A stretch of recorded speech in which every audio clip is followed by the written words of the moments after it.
Et voici la vidéo règle de Modern Art, un jeu d'enchères de Rainer Knizia pour 3 à 5 joueurs à partir de 10 ans. C'est édité par Matago. Au niveau du matériel, tout d'abord un plateau qui présente les œuvres de 5 artistes contemporains, Nex, Bahut, Darmoire, Sadland et Corico. Nous avons ensuite 5 paravents, chaque joueur va pouvoir choisir celui qu'il souhaite et le placer devant lui, de façon à pouvoir cacher ensuite aux autres joueurs ceux qu'il va jouer derrière ce paravent. Ensuite vient un paquet de 70 cartes qui représentent les différents tableaux que les joueurs vont pouvoir acquérir au fur et à mesure du jeu.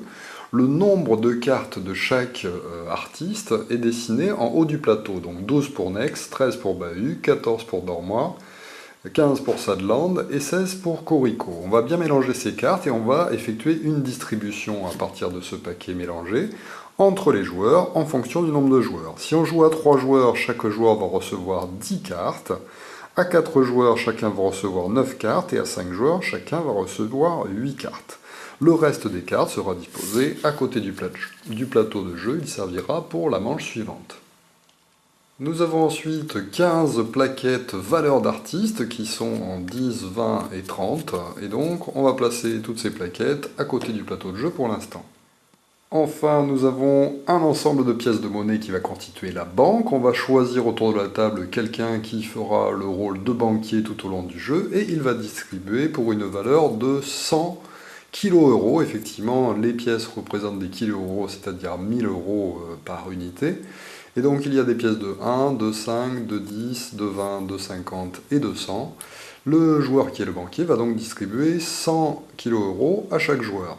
Alors le mieux c'est de donner quand même un petit peu de monnaie de façon à ce que les joueurs puissent faire plus facilement leurs premiers achats. Chacun peut alors cacher son argent derrière son paravent. Effectivement, pendant toute la durée de la partie, l'argent des joueurs restera caché, donc il faudra essayer de se rappeler des transactions que les autres font pour estimer combien d'argent ils ont encore en main.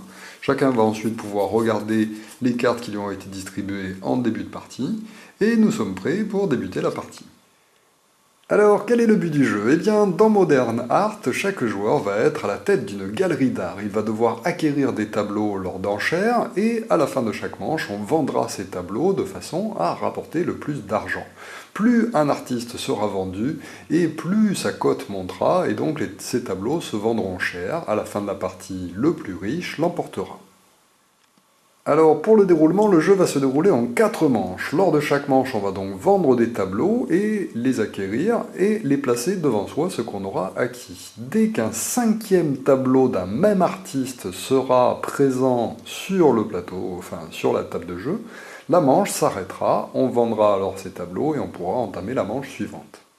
Alors, le plus jeune joueur va commencer, il va pouvoir regarder discrètement les cartes qu'il a en main, bien sûr, sans les montrer aux autres joueurs. Il va choisir un des tableaux qu'il a en main pour le vendre. Effectivement, lorsque c'est un joueur de jouer, il est vendeur. Il va donc devoir choisir un tableau à proposer, à acheter aux autres joueurs.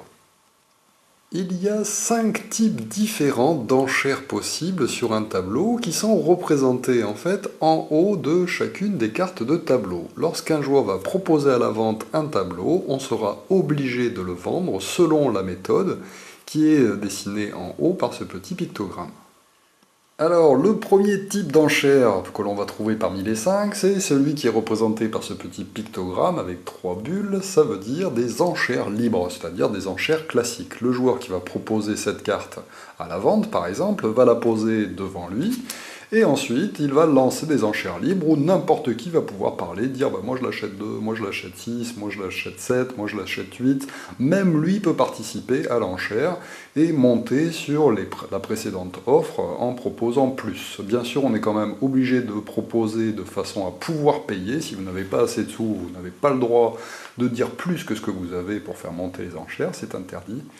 Et voilà, donc dès qu'un joueur va avoir annoncé quelque chose que les autres ne vont pas surmonter, donc par exemple, imaginons qu'il propose 10 et que personne ne décide de monter sur 10, le vendeur, c'est-à-dire celui qui a posé la carte, va adjuger les enchères en faisant le truc classique. Les vendus une fois, 2 fois, 3 fois, adjugé, vendu, et donc à ce moment-là, le joueur qui a fait l'annonce en dernier va devoir payer. Alors, si c'est un autre joueur que le vendeur qui a remporté l'enchère, il va payer son enchère au joueur qui a vendu, au vendeur. Donc là, si c'est moi qui ai vendu, eh bien hop, il me donne 10 que je peux ajouter à mon total. Et cette carte va être posée face visible devant lui, comme un tableau qui est accroché dans sa galerie. Si jamais par contre c'est moi en tant que vendeur qui ai remporté l'enchère, c'est moi qui ai proposé 10 et personne n'a surmonté, eh bien je paye à la banque et je pose la carte devant moi. Alors attention, si le vendeur propose le tableau à la vente et que personne n'enchérit, donc le tableau n'est vendu à personne, et bien à ce moment-là, le vendeur va pouvoir acquérir ce tableau gratuitement. Il va le poser devant lui sans avoir besoin de payer. Une fois la vente effectuée, eh bien le tour passe au tour du joueur suivant qui lui aussi va pouvoir proposer un tableau à la vente et ainsi de suite. Les joueurs vont être vendeurs à tour de rôle. Autre possibilité de vente, la vente en un seul tour qui est représentée par ce symbole avec une flèche. À ce moment-là, le joueur qui va proposer ce tableau à la vente ne va pas faire d'offre et on va immédiatement passer au joueur à sa gauche qui va faire une proposition. Ça peut être 0 ou ça peut être déjà commencer l'enchère en proposant par exemple 5. Le suivant pourra donc décider soit de monter, soit de se coucher. On passe au jour suivant, et on termine par le vendeur. Donc imaginons par exemple 5, il ne propose rien, 7. C'est à moi de parler. Est-ce que je lui laisse le tableau pour 7 ou est-ce que je décide de l'acheter pour 8 en payant à la banque pour pouvoir le récupérer devant moi. De toute façon, l'enchère n'a fait qu'un seul tour et c'est moi qui la clôture. On ne fera pas de deuxième tour. Comme pour la vente libre, si on fait un tour complet et que personne n'a fait d'offre, eh bien je récupère le tableau gratuitement. Autre type d'enchère à point fermé. À ce moment-là, c'est assez simple, ça représente donc un petit point, bien sûr, le symbole. Chaque joueur, une fois que le tableau a été mis en vente, va mettre ou non de l'argent dans sa main. Tout le monde va mettre sa main face cachée comme ceci au milieu de la table. Lorsque tout le monde a placé sa main, on révèle en même temps, et c'est le joueur qui a proposé le plus qui emporte le tableau. Il paye donc au vendeur, et il récupère le tableau devant lui. Si c'est le vendeur qui a mis le plus dans sa main, il paye à la banque et il place le tableau devant lui. Alors attention, en cas d'égalité, que se passe-t-il? Imaginons que ce joueur-là et ce joueur-là, alors que c'est moi le vendeur, proposent la même somme, la plus haute somme. Eh bien, ça sera dans le sens des aiguilles d'une montre qu'on va déterminer le gagnant, à partir de la gauche du vendeur. Donc là, ce sera ce joueur-là qui emportera le tableau et qui me paiera. Si jamais, par contre, c'est le vendeur qui est à égalité avec un autre joueur en proposant cette enchère, eh bien c'est lui qui gagne, et c'est donc lui qui paye à la banque pour mettre le tableau devant lui. Autre type d'enchère, la vente à prix fixe, avec un petit panneau comme ceci. Lorsqu'un joueur fait une telle proposition, eh bien c'est lui qui va fixer le prix du tableau, combien qu'il va en tirer. Donc par exemple, il pourrait dire, j'en propose 8. À ce moment-là, on va faire un tour de jeu seulement, en commençant par le joueur à sa gauche. Est-ce qu'il accepte ou est-ce qu'il n'accepte pas? S'il accepte, il va immédiatement me payer le prix demandé et recevoir le tableau, on ne continuera pas le tour. S'il refuse, on passe au tour du joueur suivant, qui acceptera ou non. S'il accepte, toujours pareil, il me paye et le tour s'arrête, et ainsi de suite. On fait donc un tour de jeu si jamais le tableau est refusé par plusieurs joueurs. Si tout le monde a refusé sauf le vendeur, eh bien c'est le vendeur qui va être obligé d'acheter le tableau au prix qu'il avait fixé. Voilà pourquoi lorsque vous fixez le prix d'un tableau, vous ne pouvez pas proposer plus que ce qu'il vous reste derrière votre paravent, car dans le cas où personne n'en veut, vous serez obligé de l'acheter au prix annoncé. Dernière possibilité, la double vente. Effectivement, lorsque vous avez posé une telle carte à la vente, eh bien vous allez pouvoir, si vous le souhaitez et si vous le pouvez, ajouter une autre carte à vendre en lot avec la première. Par contre, ce sera forcément un tableau du même artiste, donc de la même couleur, et ça ne peut pas être un autre tableau double enchère. Donc là, par exemple, je pourrais proposer, si je le souhaite, ces deux cartes à la vente. Si je fais ceci, eh bien on utilisera le symbole du deuxième tableau pour savoir de quelle manière on va vendre ce lot de deux tableaux. Attention, vous avez aussi le droit de proposer tout simplement cette carte sans ajouter d'autres cartes avec elle. Si vous n'avez pas par exemple de cartes de la même couleur avec un symbole différent ou que vous ne voulez pas la poser, vous avez parfaitement le droit de poser cette carte toute seule. Par contre, on va être quand même obligé de lui ajouter un deuxième tableau et le joueur qui va pouvoir ajouter ce deuxième tableau à partir du joueur de gauche, donc là par exemple si je propose ça, mon joueur de gauche va dire est-ce qu'il veut ajouter un tableau ou pas. S'il ne veut pas, on passe au tour du joueur suivant. S'il ne veut pas, on passe au tour du joueur suivant, jusqu'à ce qu'un joueur se déclare en posant une autre carte du même artiste et qui propose un symbole différent. À ce moment-là, si un joueur le pose autour de la table, c'est lui qui va devenir le nouveau vendeur, et donc je perds ma priorité sur le premier tableau. Par contre, bien sûr, je pourrais quand même participer aux enchères. Lorsque cette enchère se terminera, c'est donc ce nouveau joueur qui remportera l'argent, et si jamais personne n'a fait de proposition, c'est lui qui recevra les deux tableaux. On continuera ensuite le tour à partir de son joueur de gauche, et donc si c'est moi par exemple qui ai proposé, eh bien ce ne sera pas mon joueur de gauche qui fera la prochaine enchère, mais bien le joueur à gauche du nouveau vendeur. Attention, si sur ce premier tableau proposé, personne ne pose de deuxième tableau et que le tour revient à moi, eh bien je gagne ce tableau gratuitement sans avoir besoin de faire d'enchère. Alors le tour se poursuit ainsi avec les joueurs qui vendent peu à peu leurs tableaux et qui les exposent devant eux. Dès qu'on va voir apparaître la carte d'un cinquième tableau du même artiste, eh bien la manche va prendre fin immédiatement. Donc là par exemple, si un joueur propose un darmoire alors qu'il y a déjà 4 darmoires qui ont été posées devant les joueurs, eh bien la manche s'arrête immédiatement. Ce tableau qui a été proposé par un joueur n'est pas mis aux enchères du tout. On le défausse immédiatement et on passe à la vente des tableaux. Alors attention, cas particulier, si on joue une carte double enchère et que la deuxième carte est donc la cinquième carte visible du même artiste, eh bien ces deux tableaux ne seront pas vendus et seront défaussés avant que l'on passe à la vente des tableaux.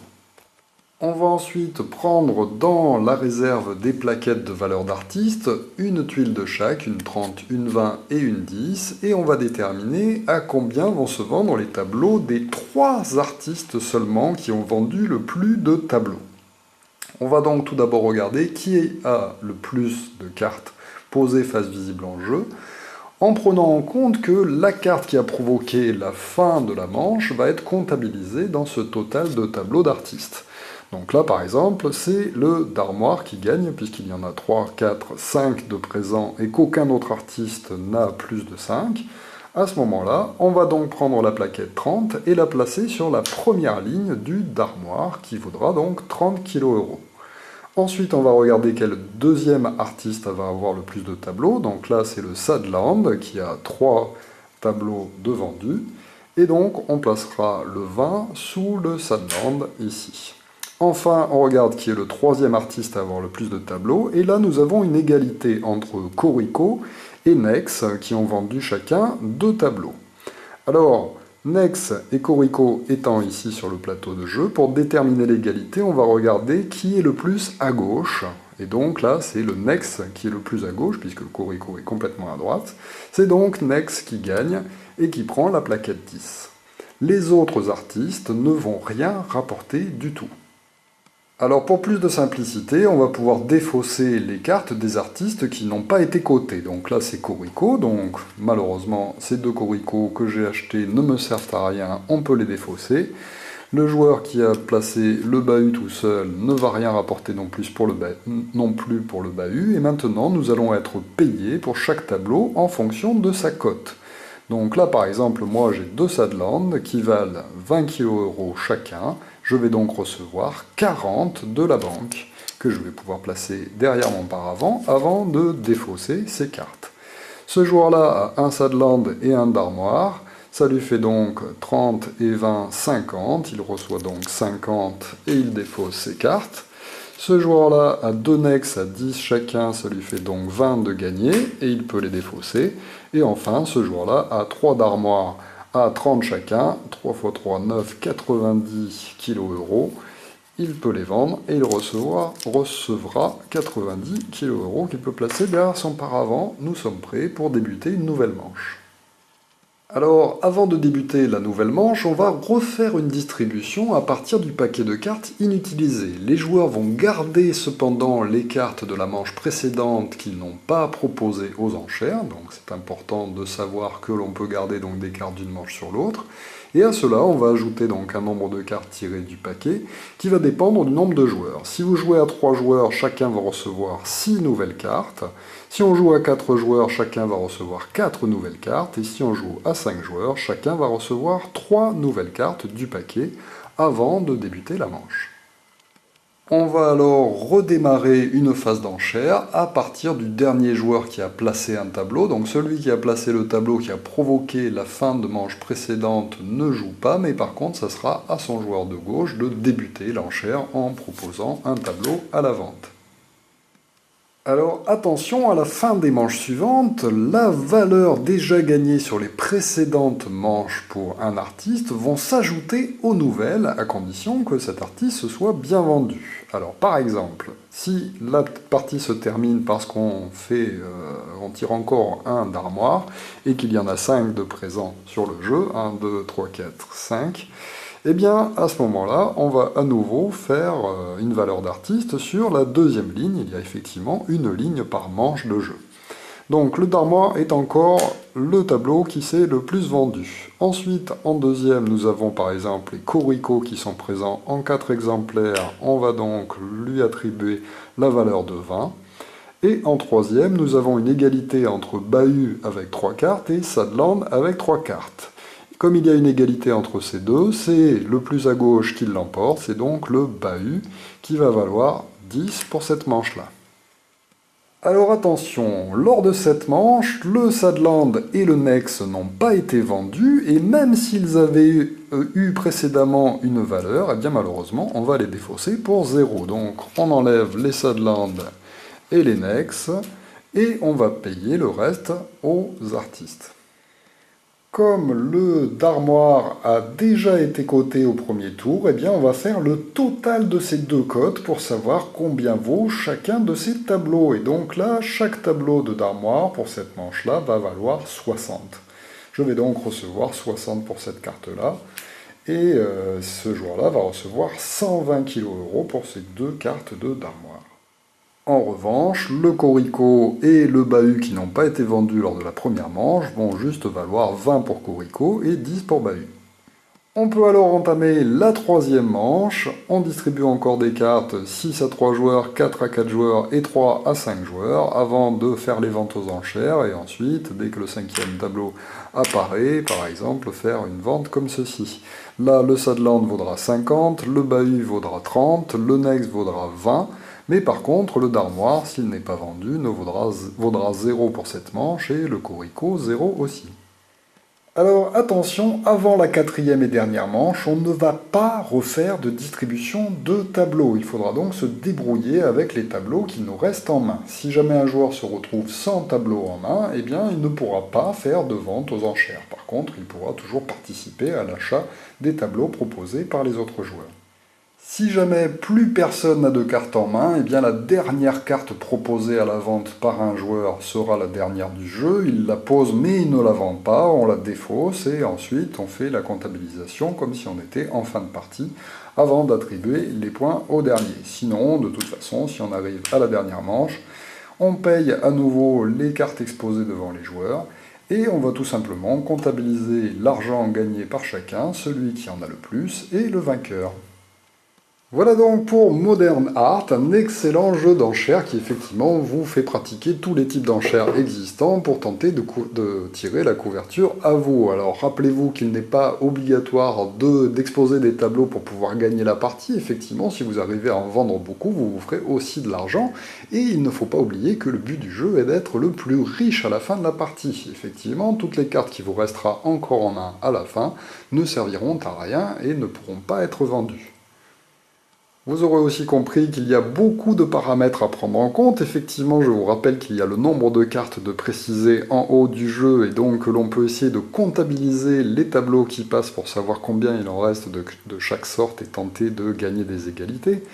Les valeurs des tableaux précédemment vendus vont aussi être intéressants pour savoir quelle va être la cote à peu près d'un tableau et savoir estimer à combien on va pouvoir le revendre. Enfin voilà, donc, et puis en plus essayer d'estimer combien les gens ont d'argent derrière leur paravent pour savoir s'ils vont pouvoir suivre ou non des enchères. Enfin voilà, donc il y a plein de motifs de réfléchir à faire de superbes enchères. Merci de m'avoir suivi et à très bientôt pour une nouvelle règle de jeu. Au revoir.